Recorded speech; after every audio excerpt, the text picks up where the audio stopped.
What up, everybody, and welcome to Baz on Blades. My name is Baz, and I talk about blades. Well, we're going to do a short video today. What do we have in front of us? Well, I just got a package in the mail. A few days ago, a viewer and subscriber, let's just say Brian, reached out to me and offered to send me some loaner knives for review, and of course I said yes. This allows me to put up more content on the channel with less cost. I get to put hands-on knives that I don't have in my personal collection, which is always great because I love knives. I know you guys love knives. You get to see this content, so it's a win-win for everybody. I want to say thank you to Brian for this. And I want to, before we take a real quick look, because it's just sort of a preview for upcoming reviews, I want to say something about Brian. Brian is a knife user. Now, he may have a knife collection, but he uses his knives. Now, what we've got here is we've got a spread from less than $20 cost to about $180. Every one of these knives is full of pocket lint. They're dirty. There's smuts on the blade. Half of them have been resharpened. All of these knives, regardless of price, have been carried and used.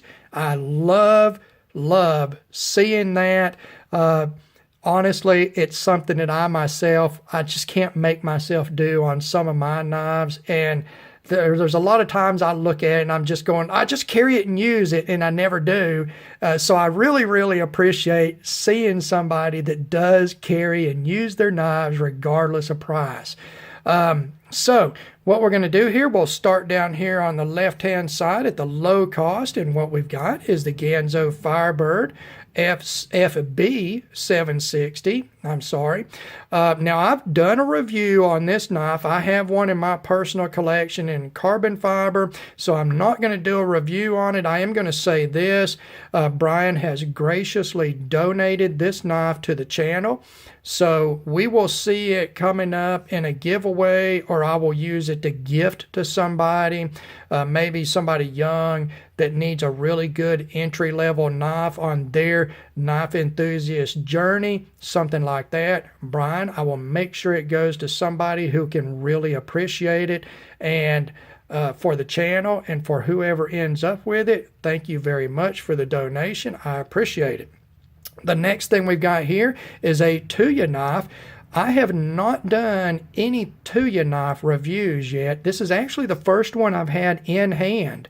This is the T1601. This is a D2 blade, G10 handle scale, steel liner lock with a bearing pivot. Right now, I'm going to compare this, just to give you a reference point, to the Best Tech G10 D2 series knives, not only in materials but also build quality from what I've seen. And this is a great example right here. Look at this, guys. Brian, I'm going to clean your knives before I send them back to you. My OCD just won't allow for anything else.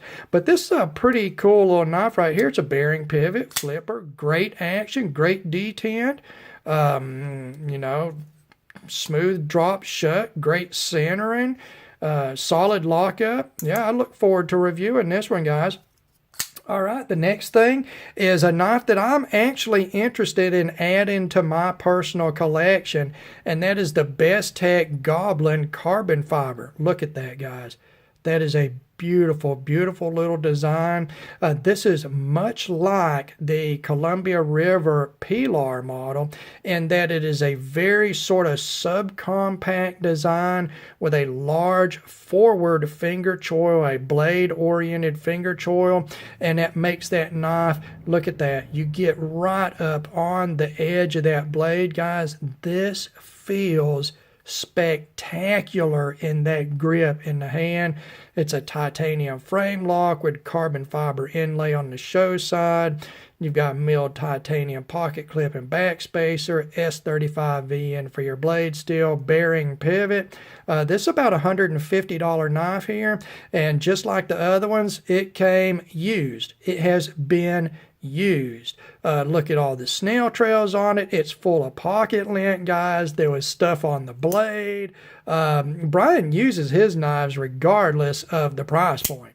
The last one here is yet another knife that I want in my collection, and for whatever reason, I've just never bought it. I love this knife. This is the Zero Tolerance 0770 carbon fiber. I love this design. We've seen it spread across Kai's product range, all the way from the very high-end zero tolerance limited edition models to this one that's a regular production model, down to the Kershaw Natrix, which is a budget level model. This is such a good looking design. It feels so good in the hand. It's such a good looking and utilitarian blade.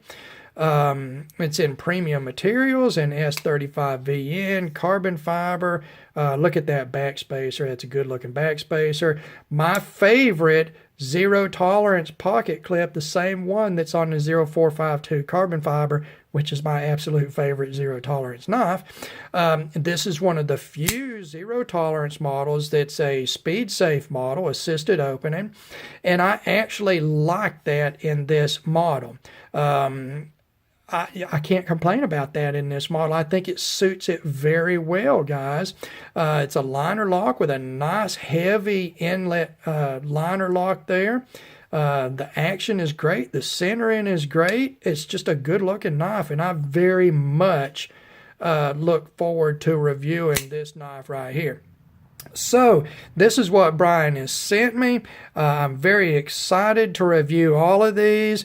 I'm going to clean them as soon as I get through doing this video, get them ready for the reviews, spend us a little bit of time with them, maybe a week or so, and we'll do the reviews, get them back out to Brian. Now, that said, guys, I want to say, if there's anybody out there that has thought about sending me a knife review, go ahead and contact me. You can feel safe sending your knives to me. I've never had any issues there. I do non-intrusive knife reviews. I'm not going to disassemble your knife. I'm not going to sharpen it. I'm not going to take it out and heavy use it. I don't even do cut test on knives in videos because there's so much variation in edge grinds, quality of edge grinds in production knives. I just think it's not a waste of time, but it's not really beneficial to my review style. That's the reason I concentrate more on what type of grind it has, the blade thickness, and the behind the edge thickness. Those things tell me more about the cutting ability of a knife than just cutting something with the factory edge does. But anyway, if you want to send me something to review, all you have to do is contact me at bazonblades@gmail.com. We'll work something out. We'll get it. We'll review it. Send it right back out to you. And then there you go. Your knife is immortalized forever in the digital realm on Bazon Blades. And I will do my best to do the best review on it that I can. I'll give you a big shout out and thank you. And I'll enjoy doing it. If nobody else does, I will enjoy doing it because I love handling new knives because I just love knives. All right, guys. As always, I thank you for taking the time to view one of my videos. Thank you to Brian for sending this stuff to me. I'm really going to enjoy reviewing it. I hope you enjoy the videos. God bless all of you, and we will talk to you again.